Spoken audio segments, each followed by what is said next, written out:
retour sur l'actualité RSA sur ITV mbokk yi ñu ngi leen nuyu bu baax a baax sant leen gërëm leen ci ànd beeg ñun ci ITV ñu ngi fii ci Ndakaaru point E rue Kaolack angle Fatick immeuble Béli Bousso sant ñëpp gërëm ñëpp ci ànd beeg ñun ak bàyyi xel gi ci topp gi ci émission bi le lundi ba vendredi 18h30 jàpp 21h30 ñu ci ànd ak suñu chroniqueur saa su nekk ginnaaw kon tey jii danañu waxtaanee dogal conseil constitutionnel nga xam ne kon génn nañ ko ni ki démb président Macky Sall nag noppi ne tënku na ci te nag noppee jëfee li nga xam ne kon la kuréel gi ëmb juróom-ñaari sages ci Sénégal daal di fësal loolu dañ ko daal di càmbar ci ndorteelu xabaar yi bu ci jógee xabaar yi incha allah 19h la grande édition du soir en wolof avec Modou Mbacké Niang moo ñu présenté tey xabaaru maraxi 19h30 incha allah ñu daal di wéyal kon waxtaan wi ci ponk bi ba tey laata 20h la grande édition du soir muy Aminata Ndonka lañ ci àndal à la présentation 20h30 sunu gan nekk Codé Ndiaye nekk njiital cadre yu taxawu Sénégal moo doon suñu gan ñu waxtaan ak moom ci tolluwaay Sénégal incha allah ak ñun ci plateau bi doyen Badou Ndaw le médiateur doyen ñu ngi lay nuyu bu baax a baax sant la ci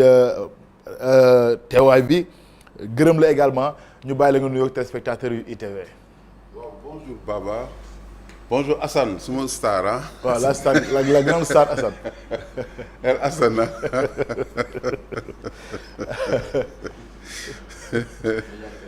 Assane maa lay nuyu bu baax saa waay moom comme à son habitude quoi. waaw xam naa ne ay kayit lañ koy laaj amul ak yooyu moom. moom day lal basang. ah day lal basang rek. non mais attends quoi. maa ngi nuyu ñëpp di nuyu nag suma grande sœur Buntum Ndaw quoi pour Sarsara xam nga ñu dafa am benn fête sax bu fa amoon fan yële passé. Sarsara benn. waaw après Gandiaye noonu. waaw kooku foofu suma grande sœur moom moo nekk foofu. ah bon. oui mook jëkkëram du ndaw xam nga chef de village bi. ñun waa Saloum lañ ah. oui foofu la frontière u Sine ak Saloum quoi. donc fan yi la passé xale yi dañ organiser foofu benn lamb mais avant lamb bi ñu organiser benn genre kii amical yooyu xam nga. xam naa ne un jour fan yi naa ko jox Salih mu jàllaleel ñu sax quelques extraits quoi. oui absolument c'est un village extraordinaire bu bien que j'aime bien di nuyu donc Ñilaan Maan les enfants xam nga. oui gars yëpp quoi voilà. merci beaucoup doyen Assane ñu ngi lay nuyu bu baax a baax. am mbégte bokkaat ak yow plateau bi ñu bàyyi nga nuyu téléspectateurs yi. waaw c'est partagé.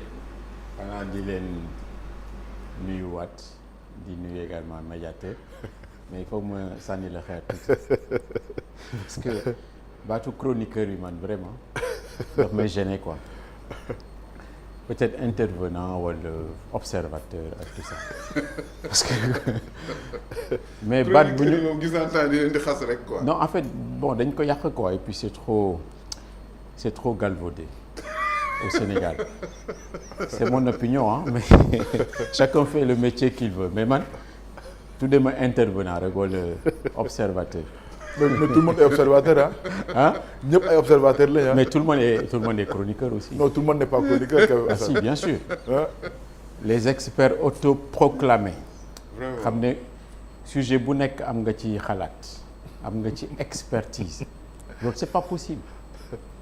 ça vraiment. chaque jour maa ngi ne fii chacun à sa place et les choses et les vaches pardon seront bien garées ku nekk boo yemee ce domaine ak tout ça dëkk bi dafay dem mais bu fekkee lépp nga xam lépp nga mën tu as un avis sur tout finalement affaire yi wax sa xalaat lay nekk te wax sa xalaat man moom je suis pas favorable wax ci li nga xam de façon disciplinée et ordonnée man yaakaar naa loolu moo war surtout dans ce contexte-là. Chroniqueur, je suis pas contre mais man j'aime pas qu'on m'appelle chroniqueur en fait. même tout comme moi hein. man li Assane wax dama si d'accord. Assane tant que yaa ngi toog fii ci plateau bi chroniqueur yi lay wooyee. waaw d'accord. mais merci beaucoup en tout cas Assane toujours élégant mais nag Assane ak fi réew mi toll ngay takk cravate nii xam nga sañse nii Assane yow tamit war nañ loo xoolaat de. ah lita lita mais fi réew mi toll nii. mais lan moo xew ci réew mi. ah réew mi yaa ne dafa nekk en crise bi. Bon, la crise, c'est les politiciens avec tout ça, oui, qui ne sont pas à la hauteur du Sénégal. ah bon. Xam lu ma seetlu sax ci biir. Les femmes sénégalaises, elles sont de moins en moins belles. avec la situation là ay émeutes ay manifestations gaz lacrymogène matin midi et soir leur maquillage est constamment défait maintenant avec ces situations mais c'est vrai. oui c'est des choses yoo xam ne gars yi duñ ko wax mais c'est la réalité. il faut ñu xalaat leen ci mais ça c'est vrai ouais donc il faut qu'on s'apaise tous quoi et puis xam naa di nga ci waxtaan mooy li xew ni le retour à la raison là c'est très très important. léegi Assane dama koo fan Assane man maa fan Assane quoi. c'est que man en personne maa fan Assane Gueye. waa léegi Assane. waaw thème bi dégg nga ko ginnaaw conseil constitutionnel génn na bataaxalam démb wax ci tolluwaay Sénégal mais également ci décision yi nga xam ne décret bu président Macky Sall jël jëm ci wàllu élection yi mais également loi bi ñu voté à l'Assemblée nationale jëm ci élection yi génn na ci daanaka pratiquement nee na lépp mais également sakku pour ñu organiser ay élection ci lu gaaw tey président Macky Sall nag ne ginnaaw bataaxalu conseil constitutionnel mu dégg na ko te noppi na ngir jëfee ko li nga xam ne kon jot na koo wax ban appréciation nga ci amee ginnaaw taxawaay bi Macky Sall wax tey ci bataaxal. waaw rapidement rek c'est-à-dire peut-être c'est un retour à la raison et à la normale même mais il faut ñu am respect vis-à-vis du chef de l'État ce qu'il a fait je pense que c'est très très important. Le discours du 3 février, vraiment, c'était raté. Dafa balayer même celui de juillet 2023, etc. C'était excellent. D'ailleurs, ça, j'avais écrit à un moment que c'était des paroles en or. Mais après, lu ci xew yëpp daf ko balayer ak tout ça. Report d'élection. Man, j'avais dit ici, et je l'assume. Ça me gênait pas trop mais report d'élection dafa am lu ko war a jiitu mooy effort de réflexion lan lay jur bu fekkee c'est une chose inédite lu musul xew nga def ko ak tout ça ça crée de l'insécurité et les conséquences dafay bari et en fait ça met tout le monde en danger ay manifestations incompréhension et surtout dafay diviser les Sénégalais. Les Sénégalais sont trop divisés actuellement. La politique les divise. Da ngay dégg en fait da ngay gis même de l'ethnocentrisme maanaam affaire ethnie di génn fii régionalisme. Tout ça c'est pas bien. Maintenant le mandat du chef de l'État le deuxième là il est chahuté je l'ai dit ce matin à la radio. Pourquoi? Parce que depuis 2019 dafa jël réew mi rek une deuxième fois le Covid est venu 2 ans boo xam ne kenn xamul nu mu demee après il y a eu les émeutes émeutes 2 émeutes ak tout ça am na une éclaircie nag entre-temps parce que les Lions avaient gagné la Coupe d'Afrique mais éclaircie bu fugace bu gaaw ah deuxième mandat bi c'est un peu loupé et la sortie là elle est en train d'être ratée et ça président chef d'État ku ko bëgg on s'arrange à ce qu'il ait une sortie honorable mais très très honorable parce que la sortie est toujours plus importante que la rentrée ou l'entrée en responsabilité donc je veux dire que décision report c'était pas mûrement réfléchi encore moins extension de mandat moom c'était carrément inacceptable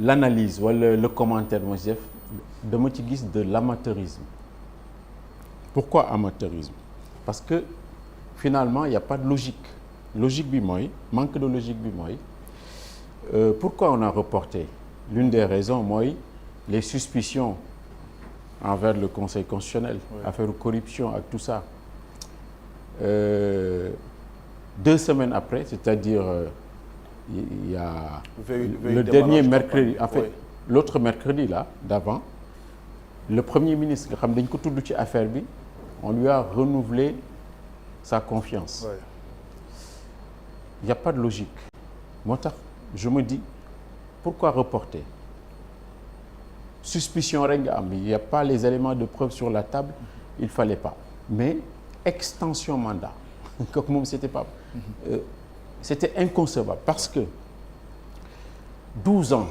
mais 12 ans c'est usant au sommet de l'État. Parce que l'État dafa rëy, il est immense. Ouais. L'immensité de l'État, c'est un labyrinthe.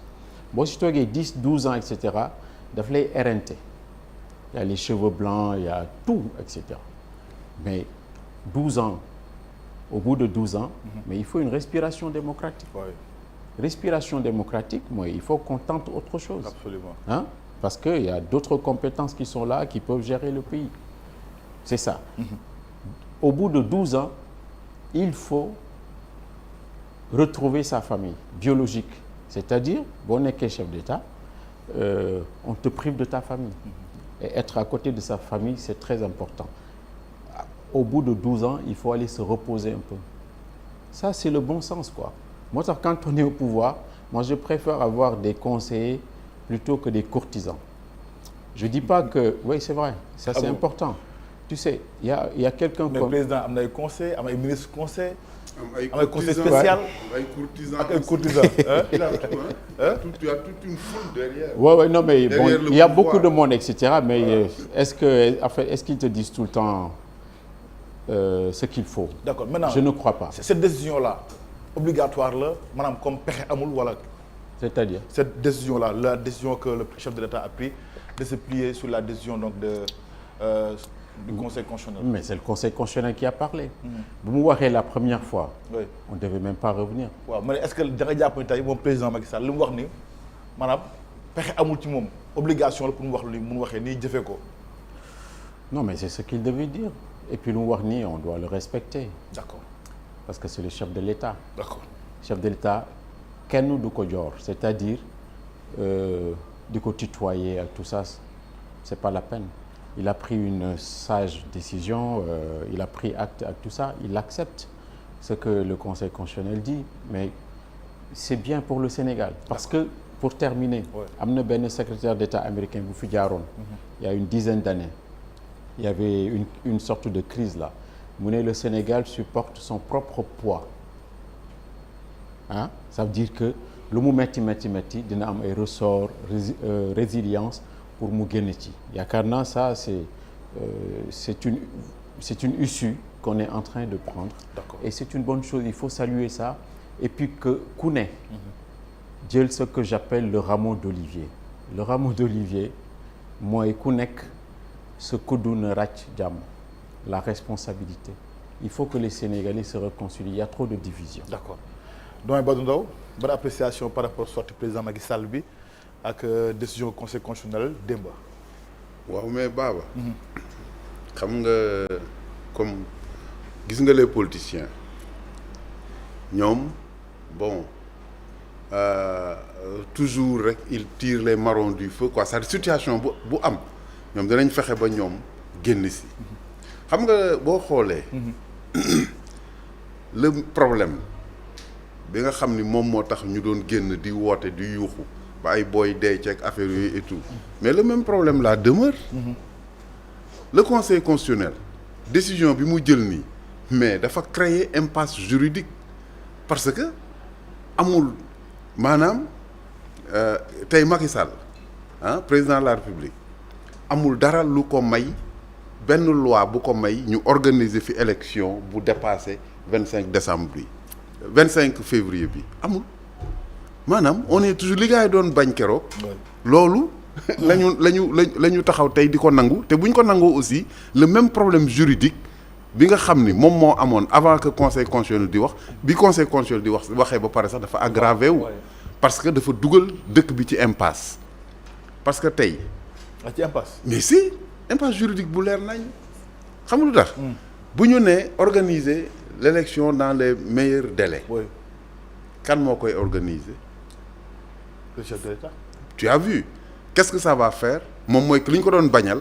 report bi ñu doon bañ. report bi kon ci moom lay ñëwaat am. c'est acté.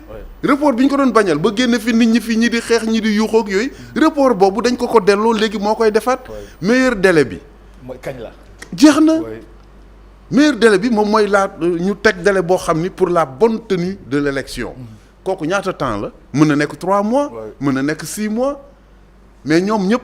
puisque dégg nañ ci ne en concertation avec les acteurs la loi ne dit pas ça la loi ne dit pas que l'élection les acteurs politiques ñoo koy organiser on est dans le droit hein. Moi je suis pas spécialiste du droit mais ça boo xoolal affaire bi c'est-à-dire que ñoom tey puisque nee nañu na ko président organiser ba pare woo leen ñoom ñëpp ñu toog organiser ko kon ñoom ñëpp d'accord nañu donc li ñu doon bañ démb pourtant moo am ba léegi absolument léegi nag après y a des gens qui te disent que léegi président et appelé aux discussions waxuma la aux discussions mais le 2 avril dootul nekk seen président nan la mën a nekkee yow d'accord nga ñu reporter élection bi mais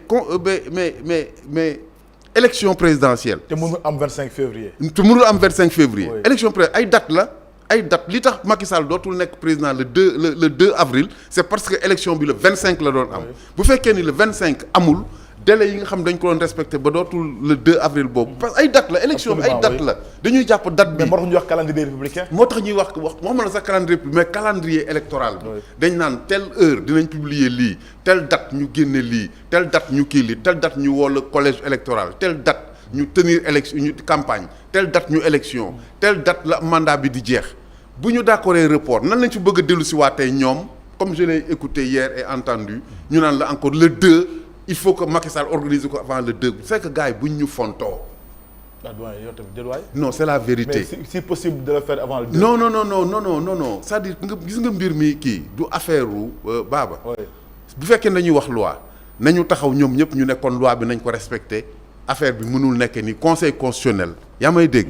le fait mu ne jël na décision boo xam ni kiiwul na yem foofu. que Macky Sall na organiser waat kii bi loolu dafay le problème reste entier parce que loolu benn issue la Macky Sall di am. c'est moom mi créé crise bi. parce que tey jii nii pour que ñu delloo affaire dans la loi xam nga lan moo mën a am Baba. Macky Sall démissionné. c'est une proposition. non loolu rek moo mën a am parce que fi ñu toll nii moom mënul selon la loi ah. mënul même article 52 bi ñuy wax dama bi fekkoon ni tey daf ci doon sukkandiku. dama nga xool article 52 bi lu mu wax de la constitution lan la wax c'est-à-dire que ni donc finalement. moo tax nit ñi war def ndànk ak politiciens yi. parce que bu ñu wootee lii woo nit ñi fii booy yi dee ci mbedd mi ñi toj fële ñi naan ña ngay manifester kii au bout du compte bu seen ay intérêt taxawee rek loi yi la doon wax ak yooyu yëpp noonu dañ koy sànni fële. mais bon man ça me dérange pas mais man parce que depuis le début laay wax ne gars yi xam naa ni bëgguñ dem élection parce que ñu bari pare wuñu nañu waxtaan maa ngi koy wax keroog ci émission ko ne leen waaw na politiciens yi waxtaan bañ a surenchérir ba génne boy yi ci mbedd mi dëkk bi di kii fii wala yooyu parce qu'ils ne disent pas la vérité à la population. D'accord. C'est ça la moom mooy dëgg bi. merci beaucoup doyen merci beaucoup Assane Gueye première partie RSA retour sur l'actualité 19h la grande édition du soir en wolof xabaaru maraxi ak Modou Mbacké Niang Modou Mbacké salaamaaleykum ñu bàyyi la nga yaatal xabaaru maraxi ba ci kanam incha allah. waaleykum salaam wa rahmatullah El Hadj Baba Ndiaye maa ngi lay nuyu mbooleem équipe bu RSA 19h jot na ñu sóobu ci xabaar yi.